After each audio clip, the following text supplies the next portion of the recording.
Hey everybody, welcome to the Game Week 36 FPL plans video, in which I've been faced with numerous injuries just after our wildcard, which is incredibly convenient. As of right now, the current bust team doesn't look too bad. This is the team without any transfers used. Obviously, if Edison is out for next game week, I can just throw in Petrovic. I mean, it's not as good, but it's something.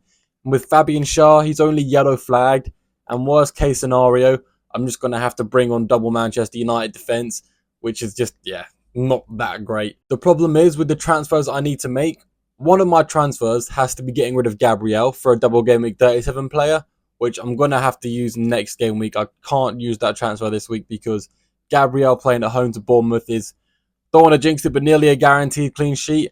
And my next transfer is, ideally, I wanted to use it to bring in Foden to get rid of one of my midfielders, but that's going to have to be at the cost of a -4 if Edison is out for double game week 37. So it's really not looking great. I mean, I have to worry about Fabian Schär as well, but hopefully he's not out for double game week 37. It looks like he just picked up a knock, which you can easily recover from unless you're insanely injury prone, which he kind of is sometimes. So yeah, been faced with a few problems, but nothing we can't fix with a hit. Hopefully not 2 hits. So it should be okay. There is obviously that risk of going without Foden this week, but I'm pretty happy with how the attack looks. I know not every player up here is as good as Foden, but every player up here could easily give me an attack in return. So it's not like I want to transfer someone out because it could come back to bite me. I either really want to roll the transfer, option 1, or in fact, I think that's it. I just want to roll. There's no point making a transfer if I don't need to make one, because at the end of the day, I'll do anything to avoid selling Edison or Fabian Schär. So I'm just going to wait for later updates on injury news. So unless anything else bad happens, I'm probably going to roll the transfer and just keep this team as it is. Now, looking at the current Game Week 36 team and looking at how the defense is shaping up, it doesn't look great. But then again, most defenses this season just aren't good in general. There's a reason this Premier League season has been a record for most goals scored in a Premier League season. There's not been a lot of clean sheets to keep. So as long as Gabriel can keep that clean sheet for me, I think it's going to cover it nicely, because a lot of people sold the Arsenal defence on the wild card. Maybe I could get lucky. Maybe Fabian Schär plays, gets a clean sheet against Burnley. Maybe Dalot can get an attack in return. We'll see how it goes. The problem is, wishing for good things to happen in FPL is just never going to work. Like, if anything, the opposite's going to happen and someone's going to score an own goal. So now, as it stands, I've got Johnson on the bench away to Liverpool, and I'm starting Son. And normally you would think it's okay to bench someone playing away to Liverpool. But judging their results in their last 3 games, Liverpool have been absolutely abysmal. I mean, I know I'm not the only one that's sitting here just loving this Liverpool downfall. So I may even have to be like, Johnson, get off my bench, get in the starting lineup, because I know you're going to do great as well. But I want to play it safe. I don't want to bench anyone else, really, because you've got a lot of high-end players with good fixtures, and it's just way too risky to bench those players. I don't want to take an unnecessary risk.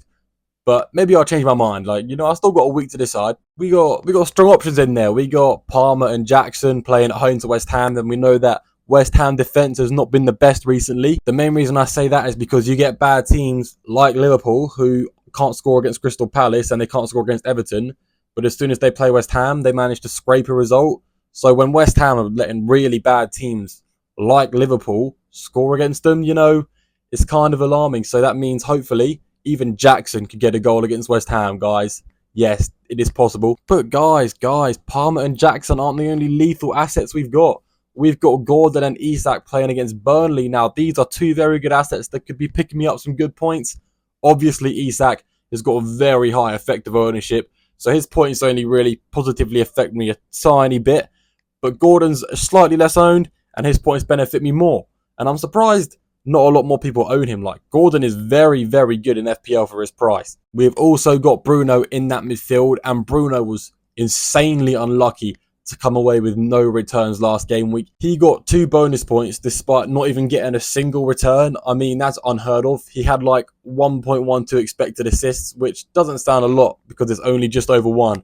But if you watch the game, you'll see he controlled everything, and his teammate should have scored like 1 million goals. So even though we did blank, I'm not worried going into the Crystal Palace game. I do think he's going to get chances for his goals, get chances for his assists. And finally, the last player we got to talk about is Erling Haaland. who is most likely going to be my captain for this next game week. He did just come off the bench and score a pretty nice goal, and he does want to win the Golden Boot. He's only 1 goal ahead of Palmer at the moment, so he's going to be hungry for them goals. I mean, not to mention they are in an insane title race, so Haaland is going to want to help his team win as well. So it's like he's got two very big reasons to score a goal, whereas Cole Palmer's like, he's mid-table. He doesn't have the same motivation as Haaland or Man City to score loads of goals. But yeah, there really isn't much else to talk about. I've kind of planned out on the wild card, so I wouldn't really need to change anything. And by the looks of it, I still don't really want to change anything about this team. If you guys have like any other ideas, anything I should do with the team that I'm not thinking of, feel free to let me know. I'm not the brightest guy. I could always do with some advice. Also, before I end the video, let's quickly talk about my rank. As it stands, I've gone from 112k overall to 112k overall. As it stands, halfway through the double game week, I'm on a grey arrow. My rank has not changed at all, and I've still got 5 double game week players left to play. As you can see here, we've got Petrovic, Palmer, Jackson from Chelsea, and we've got Son, Johnson from Spurs. Big hopes for Brennan Johnson. I chose him over Foden, and guess what? He's already got over 100 times more points than Foden this game week.